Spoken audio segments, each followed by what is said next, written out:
Hello, everyone, and welcome to the Boogeyman review. We've just come out of our screening now here in Auckland, New Zealand. First impressions, Nan, what do you think of this one?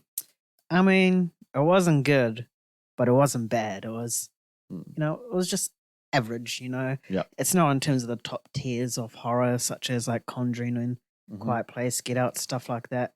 But it's not as bad as, I don't know, anything else. It Yeah, was just, most of just, them. it was just in the middle. I mean, the concept of it is pretty interesting, the boogeyman. I mean, considering like as a younger child, like that's hmm like what we all fed, and we barely see any movies about this sort of creature, and it was nice. I think that's the first film I've ever seen where a boogeyman's involved, Yeah. from memory. hmm Um, but yeah, I did enjoy that concept of the boogeyman and terrorizing not quite little kids, but a whole entire family, Yeah. two families, in fact.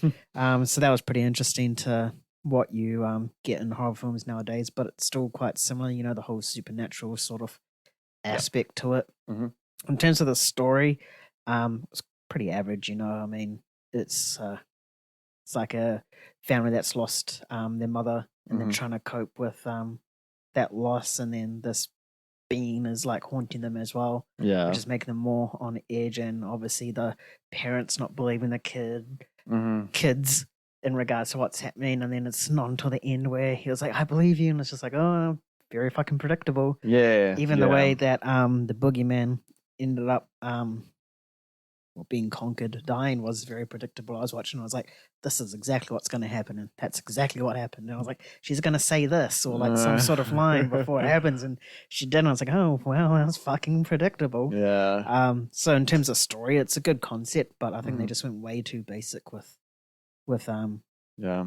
with the idea of hmm it. They just went into the normal supernatural stuff. Yeah. To it, in terms of the performances, I think the dad was pretty average in it, but the two girls was pretty decent for hmm a horror film. I haven't seen either of them, and Yeah. a film. The only character I recognized was Polka Dot Man. Yeah. I don't know his David Deschamel, something like yeah, that. Yeah. Yeah. Something yeah. along those lines. So I thought yeah, the two girls were fine. The little girl was pretty much, as a little girl should be, scared and stuff like that, and like Yeah. trying to like distract herself from the noises and whatnot. Right. I think probably the best performance, and I'm not saying she was like absolutely fantastic. It's just the best performance in this film hmm is probably the teenager. Don't forgot her name already. Yeah. I thought she was great. The way that she showed the emotional side about her hmm mother's loss.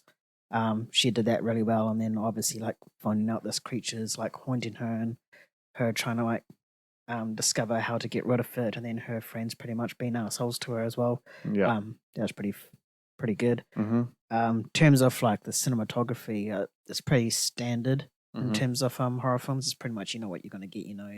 The Yep. door ajar, and then it's just a camera focus on there, hmm and then like you get the little teasers of the boogeyman in the background and whatnot. Yep. Some of the camera shots were super creative. hmm There's a scene where the little girl's in the bed and she looks under her bed, and like the screen like flips Yep. with it. It's very hard to describe, but you'll know Yeah. exactly what I mean when you see it. And there was another one like that. I think it was when she was on the couch playing PlayStation, or something around about that time. I had that similar sort of hmm the similar sort of camera shots as well.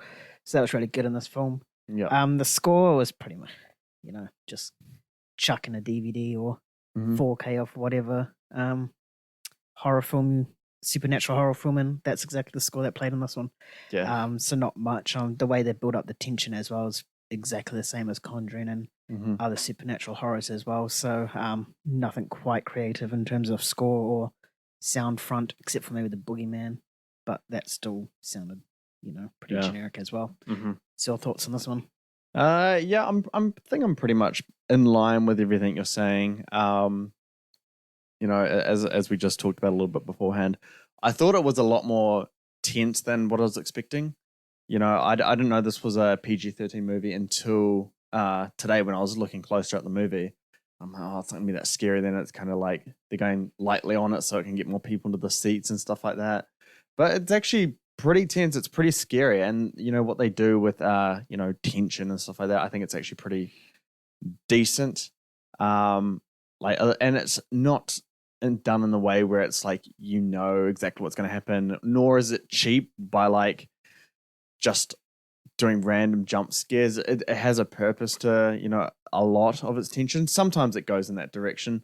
As for the movie itself, the story, dealing with grief and whatnot, yeah, it's all surface level stuff. Yeah, I'm not asking the movie to reinvent the wheel in terms of how characters in a horror movie deal with grief and whatnot, but I think it could have done a little bit more. Maybe it's subject to its like runtime, which is it's very short. It uses that time well though. It could have been longer if they wanted to really go deep emotionally with those characters, and I think they probably could. Not much complaints on that though. I thought it was fine. I think with the performances, I'd say that the little girl, I forgot her name. She was probably my favorite performancer. I thought it was just very compelling from a young child perspective. While the dad and Sadie, the teenager, she was good as well. Yeah. But yeah, I'd say the girl's my favorite performance from this. Yeah, I think on the technical aspects, something I want to add to your points. The lighting, I think, is what turns up the cinematography from average to good. It is good because the lighting is very important to what this movie tries to be, and I think the lighting was really good. It's above average in terms of what you get these days. The lighting is great. There's fantastic creative uses of it. It's different kind of lighting, whether it's naturalistic, or flame, or artificial lighting, colored lighting. So many different kind of variables. Even integrating it within the narrative of when like she's playing video games and using that lighting to her advantage and stuff like that. So I love that kind of aspect, and that kind of makes it more tense. So I thought it was very good like that. It really reminded me of have you seen that movie? I think it's 2016 movie Lights Out. No. It's a very similar kind of thing, except the creature does not exist in the light like at all. It doesn't run away. It's just not there. And so they have really creative uses of like light and stuff like that. I have heard of that film. Yeah. It debuted quite quietly at a festival and then kind of blew up. So that's a horror movie that I really like, and it kind of reminded me of this. Well, albeit it wasn't as good in my opinion. What, Lights Out or this? This wasn't as good as Lights Out. As for the score, I thought it was fine. Those kind of like low string stuff. It's very similar to like what you get in Conjuring or any horror movie, but it doesn't deviate from the tension or the atmosphere of the movie. But again, it doesn't elevate it. So I'm not going to go to where you went by saying it's generic or just anything. I think it does fit nicely in the movie. It can just do a lot more. You know what I mean? Yeah. Yeah. And yeah, I think everything else is, it's a fine movie. If you're looking for a horror movie or a thriller in that case, this is a decent movie to go and watch. Yeah, do you have anything else to add to this one? No, just that some of the characters are dumb. Yes, yeah. This is one of my big things when it comes to horror movies, and why I'm not so a horror geek, as they're called. It's just, yeah, the characters in this movie is probably the most frustrating thing because they're just doing stuff that go completely against logic. Especially when they're told how the creature works, Yeah. And then about to sneeze. And then they just do it. Yeah. And Thanks. they just completely ignore it, or they're oblivious, and they don't do things that I think anyone would do in real life. Yeah. Dumb. And it's just very frustrating as a viewer. But I will, attest to what you say before in terms of the predictability of how it resolves. I never truly felt the full weight of the stakes in here. Yeah. Could have done a little bit better with that, but yeah. Score for the movie out of 10, what are you going to give it?